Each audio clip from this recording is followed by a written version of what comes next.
So move on and talk about the European markets, which fell for a second straight day as investors focused on geopolitics and a big budget announcement in the UK.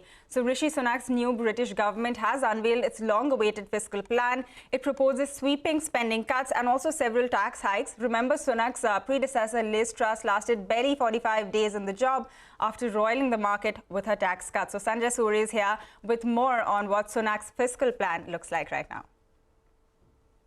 As expected, we are seeing a tax rise, and this is going to hit the somewhat higher earners particularly harder. We are also seeing spending cuts across the board, and the idea is that these two, between them together with the interest rate hike from the Bank of England earlier, would limit the spending money among people in a bid to bring down inflation, not to bring down prices necessarily, but to reduce the rate at which they are rising and to limit the extent to which they may rise.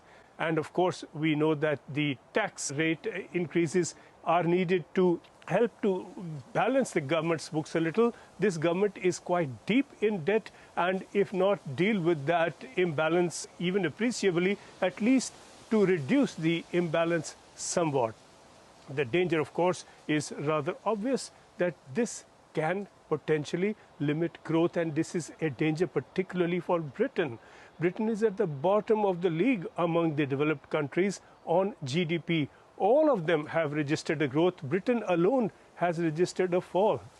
It is sliding into a recession, and the Bank of England has warned that this recession could last another 2 years. And if this policy then limits growth, this then could become seriously damaging for British economy, and if it does, then seriously damaging for Rishi Sunak and his prospects and his performance as Prime Minister.